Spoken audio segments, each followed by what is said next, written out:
오늘 말씀 고린도전서 13장 13절은 정말 많이 들어보셨던 그러한 말씀이죠. 사랑입니다. 그 중에 제일은 사랑이라 라는 말씀이죠. 시인 롱펠로우가 이렇게 말했습니다. 사랑은 외투보다 추위를 잘 막아준다. 명언이죠. 사랑이 외투보다 추위를 잘 막아준다 라고 말합니다. 러시아의 3대 문호를 상식적으로 알아두시면 좋습니다. 러시아의 3대 문호의 첫 번째는 톨스토이입니다. 두 번째는 도예토옙스키라고 부르는 도예토예프스키라고도 한국말로 하죠. 이 도스토예프스키인데요. 그리고 마지막이 이 투르게네프라는 사람입니다. 이 사람은 외국인한테는 잘 알려지진 않았지만 러시아에서 이 고전 문학 쪽으로 굉장히 유명한 그러한 사람입니다. 이 투르게네프가 쓴 시 중에 사랑에 대해서 이렇게 얘기하는 게 있습니다. 사랑은 죽음의 공포보다 강하다. 사랑, 다만 이것에 의해서만 인생은 주어지며 진보를 계속하는 것이다 라고 말했어요. 무슨 뜻인가는 뒤에서 제가 말씀드리겠습니다. 에릭 프롬의 쓴 책 중에 소유의 존재라는 게 있습니다. 거기서 사랑을 뭐라고 표현했냐면, 사랑한다는 것은 생산적인 능동성이다. 그것은 사람, 나무, 그림, 사상 등에 대한 돌봄, 암, 반응, 긍정, 즐거움 등을 뜻한다. 그것은 그의 생명력을 증대시키고 소생시키는 것을 뜻한다.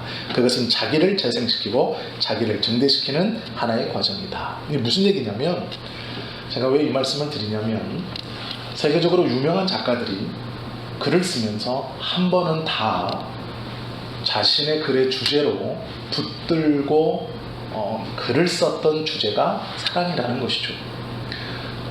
대부분의 가수들은 이 사랑이라는 것에 대해서 자기들만의 노래가 한 곡 이상은 다 있을 겁니다. 그리고 우리도 적어도 한 번쯤은 이 사랑이라는 것을 다 해보셨을 것이라 생각합니다. 성경에서도요, 우리에게 낯설지 않은 이 사랑에 대해서 말씀하고 있죠. 낯설지 않고 자주 사용하고, 또 교회보다 이 사랑이라는 단어와 말을 더 잘 쓰고 더 많이 듣는 곳은 아마 없을 겁니다. 예수님의 사랑, 하나님의 사랑, 성령님의 사랑, 성도의 사랑, 교회의 사랑, 사랑이라는 말을 참 많이 하고 많이 듣고 살고 있죠. 오늘 바울이요, 이 우리에게는 친숙한 사랑에 대해서 이야기합니다. 그런데 우리가 알고 있는 사랑과는 조금 다른 사랑을 이야기하고 있다는 것이죠. 하나님께서 우리에게 사랑을 가르쳐 주시는데요, 우리가 경험했고 피부로 느끼고 알고 있는 사랑이 아니라 다른 사랑에 대해서 말씀해주고 있다라는 것입니다. 우리가 알고 있는 사랑은 연인들 간에, 또 조금 표현하면 부모와 자녀 간에, 또 친구 간에 나누는 사랑이라는 것을 알고 있습니다. 이것은 100% 감정적인 것이죠. 마음이 울컥하고 마음이 슬퍼지고 괜히 서러워지는 것은 사랑의 감정 중 하나이죠. 이런 사랑들을 다 해보셨죠? 고린도전서 13장 3절에 보면 이렇게 말합니다. 사랑에 대해서 이야기하고 있는 말씀인데요, 사랑이 무엇이냐? 내가 내게 있는 모든 것으로 구제하고, 생각해 보십시오. 자신이 가지고 있는 모든 것을 다 내어서 자신의 전 재산을 가지고 어려움에 처한 저를 구제합니다. 사랑이 있어야 이것이 가능할까요? 없어도 가능할까요? 있어야 가능한 겁니다. 그렇지 않습니까? 내가 누구에게 나의 전 재산을 다 줄 수 있어요. 그 전 재산을 다 주고도 저 사람을 구제해 주고 싶어요. 사랑의 마음이 없으면 불가능한 것이죠. 어느 정도는 떼어서 내 손에 나지 않는 한 내 생활에 조금은 힘들어질지 모르지만, 어떠한 감정으로 할 수 있지만, 모든 것을 다 그에게 주어 그의 어려움을 해결시켜 준다 라는 것은 사랑이라는 감정 없이는 불가능한 겁니다. 또 그 뒤에 뭐라고 말하냐면, 내 몸을 불사르게 내어준다라고 말합니다. 저 대신에 내 몸을 주는데 뜨거운 불에 들어가 불살라질 정도의 고통을 당하는 것도 가능하다라는 거예요. 이것이 우리가 알고 있는 사랑 없이는 불가능한 겁니다.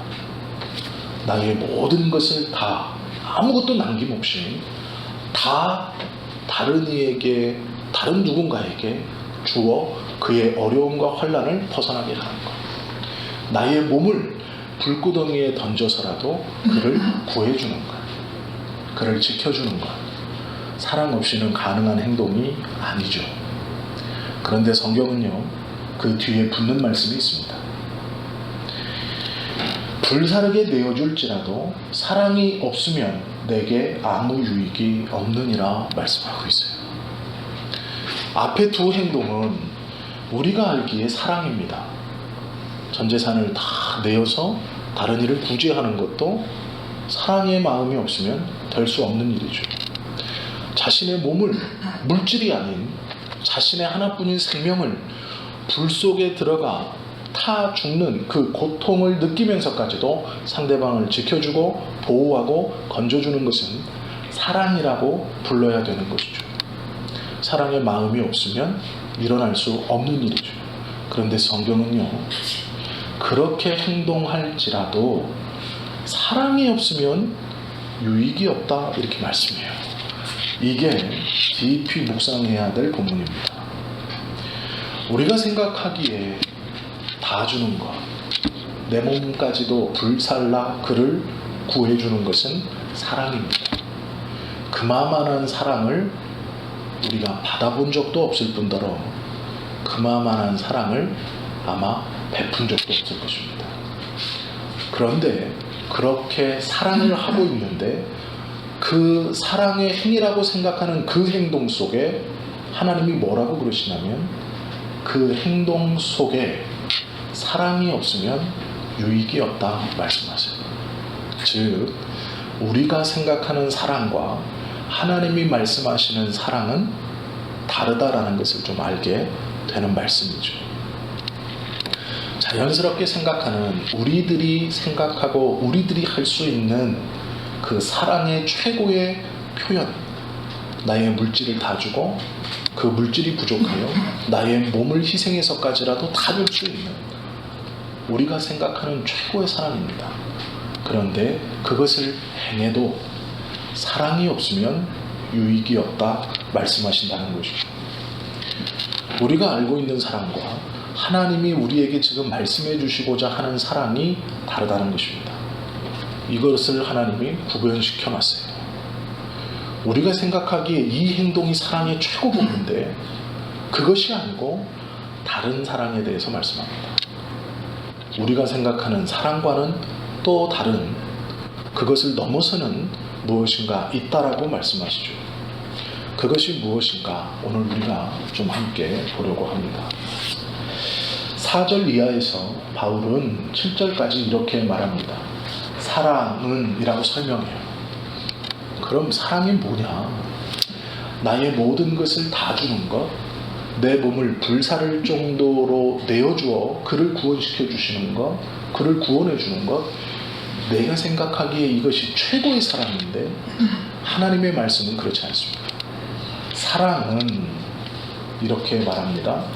오래 참고, 사랑은 온유하며, 시기하지 아니하며, 사랑은 자랑하지 아니하며, 교만하지 아니하며, 무례히 행치 아니하며, 자기의 유익을 구하지 아니하며, 성내지 아니하며, 악한 것을 생각하지 아니하며, 불의를 기뻐하지 아니하며, 진리와 함께 기뻐하고, 모든 것을 참으며, 모든 것을 믿으며, 모든 것을 바라며, 모든 것을 견디느니라 말씀하고 있어요. 우리가 생각하는 사랑은 다 주고 내 생명까지라도 그를 위해 다 주는 것이 사랑이라고 느꼈는데 그렇게 우리는 체험하고 알고 있고 그렇게 행하는 사람을 보면 와, 자식을 정말로 사랑하나 봐, 누구를 정말로 사랑하나 봐 라고 말하는 게 우리가 생각하는 사랑입니다.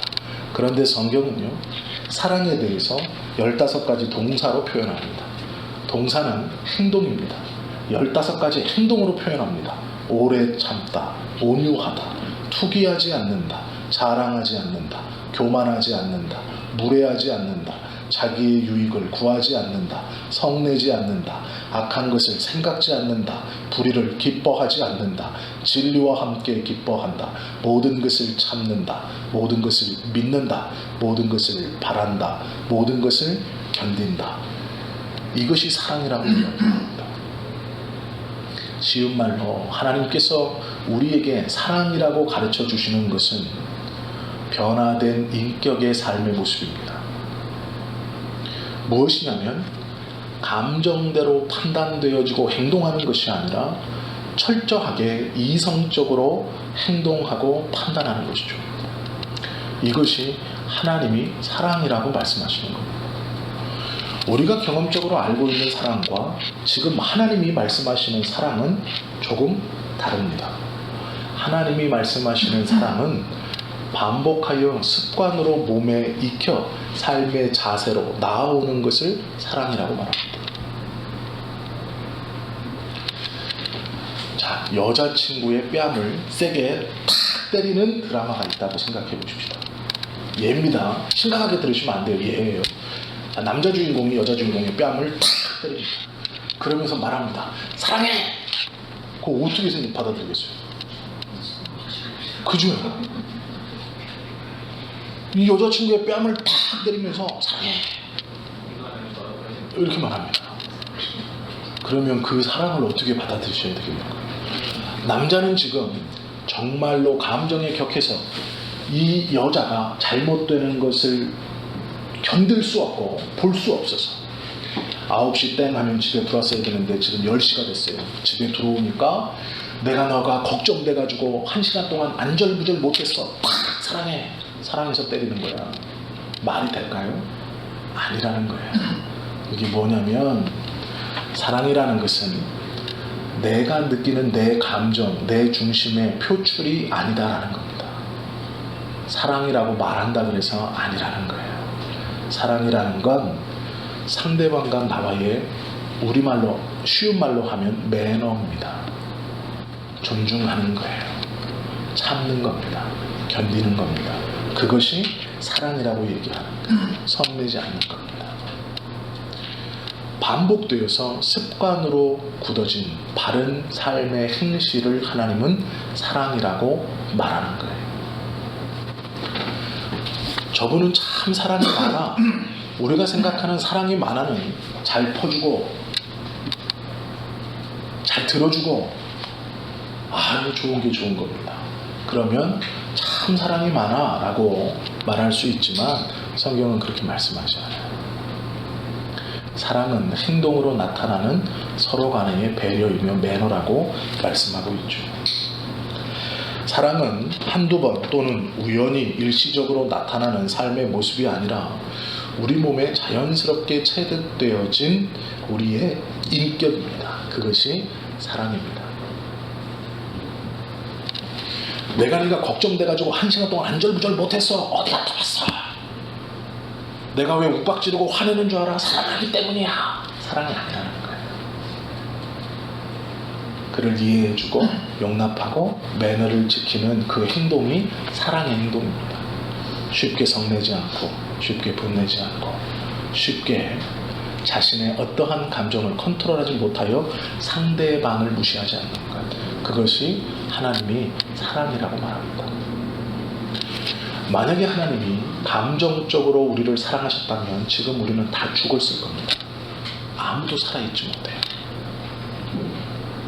우리가 걸리지 않아서 그렇지 하나님 보시기에 감정적으로 사랑을 했다면, 우리를 사랑하셨다면 아무도 지금까지 살아있을 수 없을 겁니다.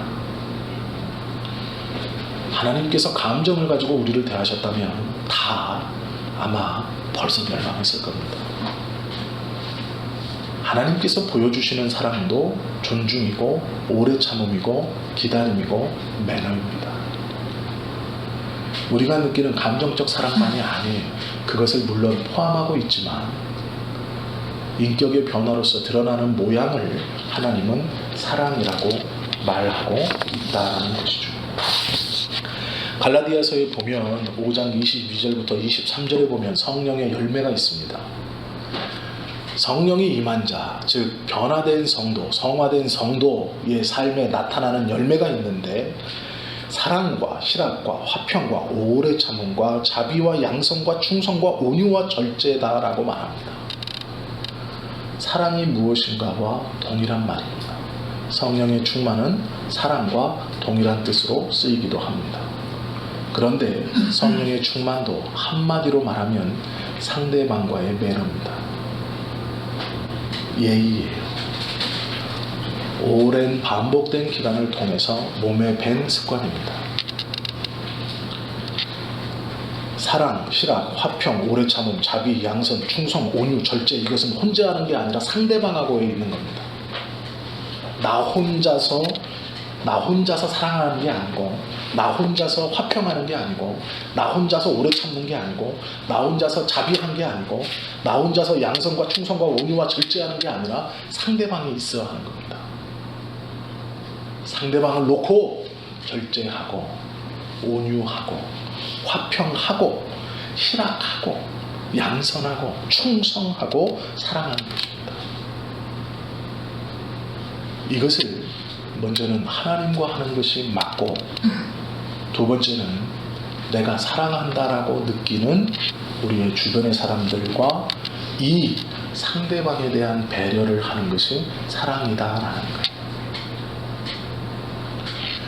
말로나 내 감정이 좋아서 엄청나게 잘해주고, 내 감정이 나쁠 때 자기 감정대로 행동한다는 건 사랑이 아닙니다. 데이트 폭력을 경험하는 여자분들이 하는 말이 있어요. 처음에는 원래는 안 그래요. 맞죠? 원래는 안 그렇습니다. 사랑하지 않기 때문에 그렇게 된 거예요. 그게 팩트입니다. 사랑하지 않기 때문에 매너를 지키지 않는 거예요. 이제 나를 사랑해서 폭력을 쓰는 게 아니고요, 사랑하지 않기 때문에 폭력을 쓰는 거예요. 우리가 사랑에 대해서 감정적으로 느끼는 사람만 알았다면, 이제는 성경에서 말씀하시는 사랑이 무엇인가를 우리가 알고 그것을 실천해가며 살아야 합니다. 그것이 사랑입니다. 그것이 성령 충만입니다. 병을 고치고 방언을 얘기하고 예언을 말하는 그 놀라운 이적과 기적과 함께 제일 좋은 것이 사랑이라고 말씀하시는 이유가 그 때문입니다. 인격의 변화가 사랑입니다. 그리고 고린도전서 1장 5절에서 7절까지를 보면 고린도 교회가 무엇인지를 우리가 먼저 알아야 됩니다. 고린도 교회는요, 부요한 교회였어요. 고린도전서 1장 5절에서 7절까지 보면 고린도 교회를 이렇게 표현합니다. 이는 너희가 그 안에서 모든 일, 곧 모든 언변과 모든 지식에 풍족함으로. 무식했던 교회가 아닙니다. 지식과 언변이 풍족했어요. 그리스도의 증거가 너희 중에 견고하게 되어 역사와 기적과 이적이 드러나는 교회 공동체였습니다. 너희가 모든 은사에 부족함 없이 우리 주 예수 그리스도의 나타나심을 기다림이라. 이게 고린도 교회 수준입니다. 성령의 은사가 충만했고, 언변이 있었고, 모든 지식이 풍족했고, 그리스도를 기다림의 믿음에 있어서 부족함 없이, 어느 것 하나 모자람 없이 온전한 모양으로 하나님의 재림을 기다리고 있는, 그리스도의 다시 오심을 기다리고 있는 것이 고린도 교회입니다. 이만한 수준의 교회와 조건의 교회는 지금도 찾기가 어려울 것입니다. 이것이 고린도 교회의 수준이었습니다. 그런데 이렇게 풍성한 교회에 사랑이 없었습니다. 성도와 성소 간에 소송을 하기 시작했고, 음행이 찾아왔고, 송사를 해결하지 못하여 세상으로 나갔고, 연약한 형제를 돌보는 여유도 없었습니다. 요란한 속빈 깡통처럼 교만을 부리는 수준 낮은 지식을 가지고 있었습니다. 우리가 생각할 때 이것은 사랑과 전혀 상관없는 모습이죠. 우리가 생각할 때 교만은 사랑하고 상관이 없습니다. 우리가 생각할 때에 모든 언변과 지식이 풍성하고 그리스도의 증거가 견고하게 되고 모든 은사에 부족함이 없으면 그 안에 사랑도 있어야 당연히 있을 것이라 생각합니다. 그런데 모든 은사가 다 있었는데 사랑이 없었습니다.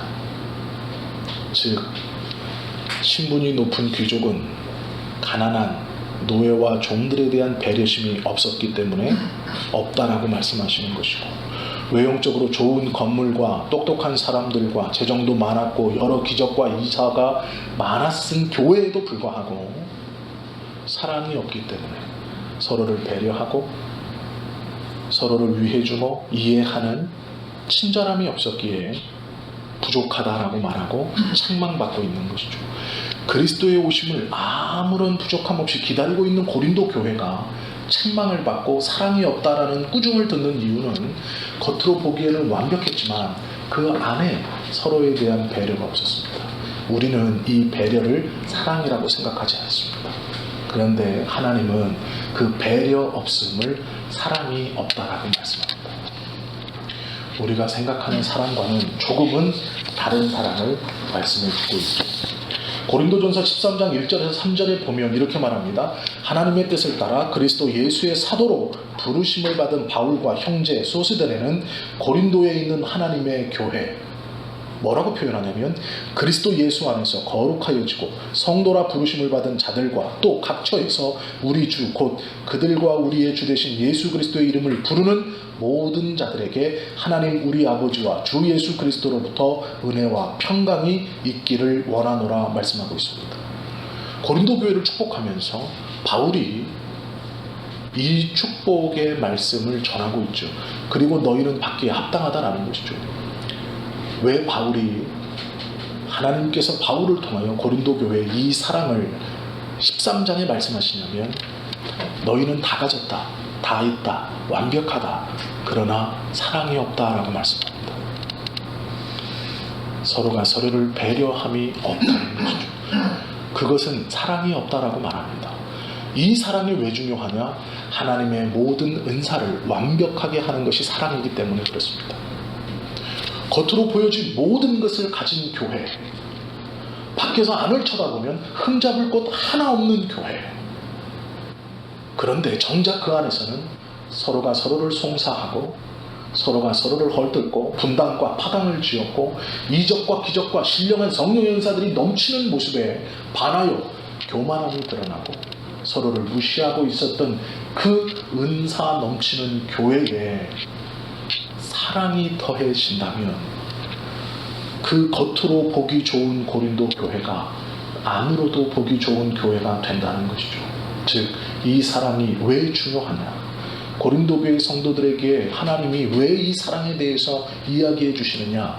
감정적인 사랑이 아니라 인격의 성숙으로 드러나는 행동의 사랑을 말씀해 주시느냐? 그것은 고린도 교회가 받고 있는 놀라운 은혜들을 완벽하게 하는 것이 사랑이기 때문에 그렇습니다. 그래서 믿음, 소망, 사랑, 그 중에 제일은 사랑이라 말씀하고 있는 겁니다. 믿음이 어떻고 소망이 어떻고 사랑이 어때서 정의를 내리고 사랑이 그렇기 때문에 제일 중요합니다가 아니에요. 고린도 교회는 소망함이 있었습니다. 예수 그리스도의 다시 오심을 준비하는 소망이 충만했습니다. 믿음도 있었습니다. 성령의 이적과 기적과 능력이 나타나는 교회예요. 그런데 사랑이 없습니다. 그 이적과 기적과 즉 소망과 믿음을 완전하게 이루어줄 사랑이 없다는 것이죠.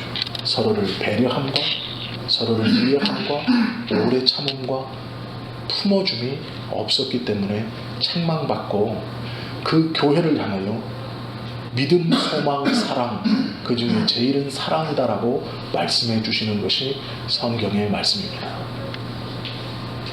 우리가 때로는 이 13절 한 절만 떼어서 믿음과 소망과 사랑이 무엇인지를 제대로 배우고 그래서 사랑이 중요하다라고 강론하는 것도 틀린 것은 아닙니다. 그러나 고린도전서를 1장부터 가만히 읽어보시면 고린도 교회를 향해서 하나님께서 말씀하시는 것은 너희에게 다 있다. 그러나 사랑이 부족하다라고 말씀합니다. 감정적 사랑 말고요. 우리가 생각하는 그 사랑 말고 인격의 변화를 통해 삶으로 드러나는 그 사랑이 없어 책망받고 있는 것이죠. 우리도 또한 마찬가지입니다. 우리가 까딱 잘못 생각하면 교회의 외형적인 것을 가꾸어가고 교회 안에서 이적과 기적과 능력이 나타나면 좋은 교회라고 생각하고 하나님께서 인정해 주시고 쓰임받는 교회라 착각할 수 있습니다. 병자가 일어나고 귀신이 도망가고 부자 되는 사람이 많고 출세하는 사람이 많으면 성령께서 우리 교회를 사용해 주시고 성령의 역사가 일어난다라고 믿고 기뻐할 수 있습니다. 그러나 더 중요한 것은 서로가 서로를 배려하고 인격의 변화를 통해 드러나는 그 삶의 모양이 있느냐 없느냐가 더 중요합니다. 그래서 사랑이 중요하다라고 말씀하는 겁니다.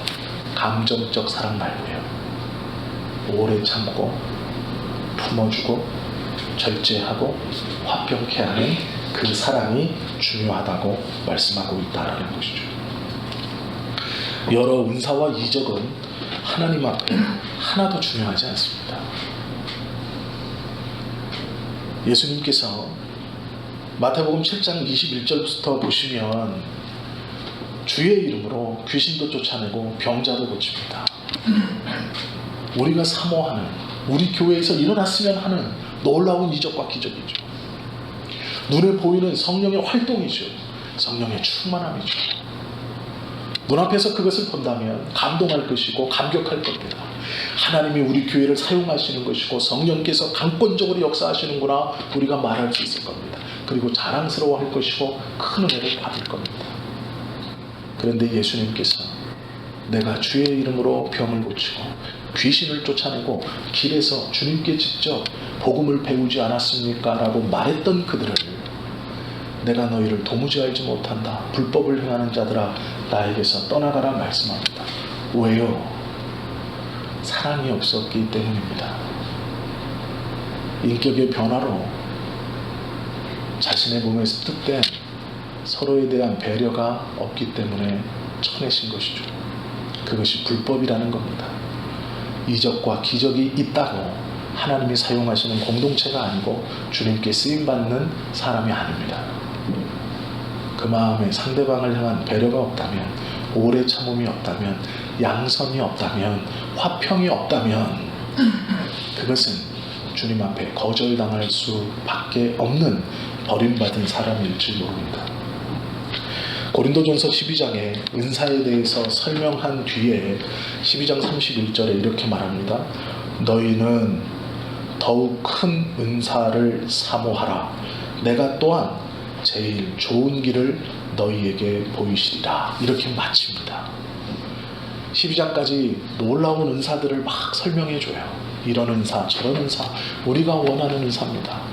그런데 13장에 시작하면서 사랑이 으뜸인 은사다라고 말씀해 줍니다. 이유는 사랑이 앞에 12장까지 설명된 모든 은사들을 완벽하게 하는 거예요. 그러면 그 완벽하게 하는 사랑의 은사는 무엇이냐? 계속 우리가 나누는 것처럼 배려입니다. 매너입니다. 그것이 사랑이다라고 말씀하는 것이죠.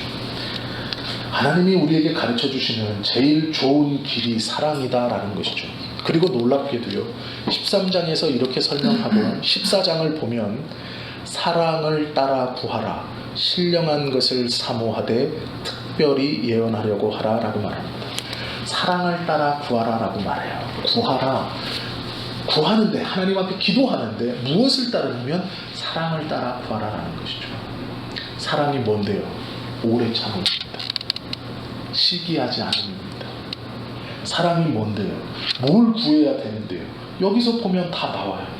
온유하고 시기하지 않고 자랑하지 않고 교만하지 않고 무례히 행치 않고 자기의 유익을 구하지 않고 성내지 않고 악한 것을 생각하지 않고 불의를 기뻐하지 않고 진리와 함께 기뻐하고 모든 것을 참고 모든 것을 믿고 모든 것을 바라고 모든 것을 견디는 것을 구하라 이야기하고 있는 것이죠. 세상에 살면서 필요한 것들을 우리가 구해야 되는 것이 맞습니다. 하나님의 뜻이죠. 맞습니다. 그러나 하나님께서 사랑을 따라 구하라 라고 말씀하실 때의 그 사랑은 우리가 생각하듯이 돈이나 명예나 건강이나 권력이 아닙니다. 오래 참는 것, 이해해 주는 것, 품어주는 것, 손해보는 것이지요. 그것을 따라 구하라 말씀하고 있죠. 다른 거는 다 변하고 이 사랑이 영원하기 때문에 또한 이 사랑이 중요하다라고 말씀하고 있습니다. 8절부터 12절까지 보시면 이렇게 말합니다. 사랑은 언제까지나 떨어지지 아니하되, 즉 믿음을 가지고 상대방을 배려하고 손해보고 품어주고 이해하는 이 사랑은 인격의 변화로 드러나는 성도의 삶의 모습은 영원히 없어지지 아니하되 우리가 구하는 예언도 패하고 방언도 그치고 지식도 패한다라고 말씀합니다. 다 끝이 있다. 성령의 역사라고 너희들이 원하고 바라고 있는 것은 다 끝이 있지만 그 사랑은 끝이 없다라고 말씀합니다. 우리가 생각하는 감정적 사랑 아니고요, 인격의 변화로 우리의 삶에서 드러나는 그 사랑은 끝이 없다 말씀하시죠. 우리가 오늘 이 말씀을 좀 짧게 보았습니다. 그런데요, 천국의 백성은 하나님 나라의 시민들이죠. 우리 모두는 그렇습니다.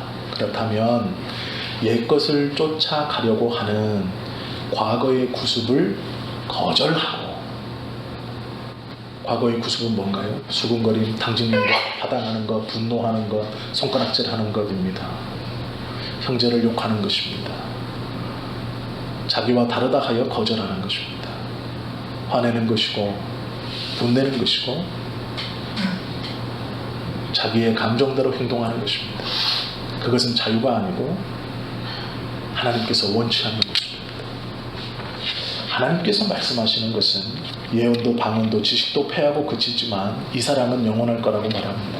이 사랑이 뭔데요? 성숙한 인격입니다. 변화받은 인격이 올리는 찬송이 영원할 것이고, 변화받은 인격이 드리는 예배가 영광된 것이고, 변화받은 인격이 하나님께 드리는 기도가 응답되는 것입니다. 그것 없이 마음의 뜨거움만 가지고 어느 곳에 가서 주여 주여 하고 불로 해서 기도한다면 응답되지 않습니다. 그의 삶은 하나님께서 원하시는 삶의 모습이 아니기 때문이죠. 여전히 우리가 성숙한 변화 없이, 이 사랑 없이 분노가 가득 차고 억울함이 가득 차고 내 안에 무엇인가 해결하지 못한 악한 감정들을 가득 끌어안고 있으면서 그 한 발짝도 양보할 수 없는 그 치열한 삶 가운데 살아가면서 나는 하나님의 백성입니다, 이 삶을 변화시켜 주십시오라고 기도해도 변하지 않습니다. 그 기도가 응답될 리가 없죠. 그가 하나님의 사람이 아니기 때문입니다.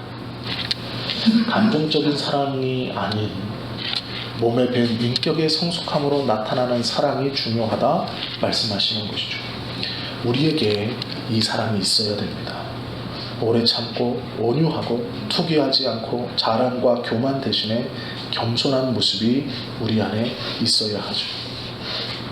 그때 우리의 삶에 하나님의 나라의 약속이 임할 것이고 그 소망이 보여질 겁니다. 인격의 변화는 하나님께서 우리에게 원하시는 사랑의 모습과도 같습니다. 그리고 그것은 곧 성령 충만함입니다. 병을 고치고 귀신을 쫓는 것이 성령 충만한 모습의 다가 아니고, 가장 좋은 것은 자기 자신이 변하여서 그 인격의 변화로 내가 성령 충만하다는, 내가 주님의 사랑을 알고 있고 받고 있고 전하고 있다는 것을 삶으로 증거하는 것이 진짜로 성령 충만하고 변화된 사람의 모습이다라는 것이죠. 칼빈이 그가 그리스도를 만나고 난 다음에 이런 글을 썼습니다. 기독교인은 평생 동안 하나님과 대화를 나누면서 생활하도록 훈련되어 있어야 한다. 그는 자신의 모든 활동에 관하여 하나님께 보고해야 함을 알고 있다. 마찬가지로 그는 하나님께서 자신의 모든 의도를 지배하시도록 해야 하며 그 의도가 하나님에게로 고정되도록 해야 한다라고 자신의 일기에 썼어요. 그가 그리스도를 만난 후에 나의 감정과 나의 지식으로 살아가는 것이 아니라 나의 의도가 하나님의 손에 붙들리기를, 그리고 그 붙들림이 영원히 변하지 않기를 원한다라는 글입니다. 그것이 변화된 사람이고 사랑을 아는 사람입니다. 우리가 인격의 성숙한 변화를 이루기 위해서 하나님과 끊임없이 대화해야 됩니다. 성경을 묵상해야 하고 주님의 말씀을 상고해야 하고 이 말씀을 배우기를 우리가 듣기를 열심히 해야 하는 이유가 그것입니다. 하나님의 말씀을 듣지 않고는 기준이 없기에 변화될 수 없습니다. 우리가 감정적으로 느끼는 사랑이 다인 줄 알고 살아간다면 언제나 다른 사람에게 자신의 감정으로 자신은 옳지만 다른 사람은 힘들고 아파하는 사랑을 경험할 수밖에 없습니다. 하나님께서 원하시는 사람이 무엇인가를 안다면, 내가 생각하는 사랑이 전부가 다가 아니라는 것을 우리가 안다면, 그리고 주님의 기뻐하심이 무엇인지를 안다면 우리의 인격의 변화를 통해서 온전한 사랑을 전하며 살아가는 진짜 그리스도인이 될 수 있을 것입니다. 저도 물론 그렇게 살지 못합니다. 그렇게 살기 위해서 노력할 겁니다.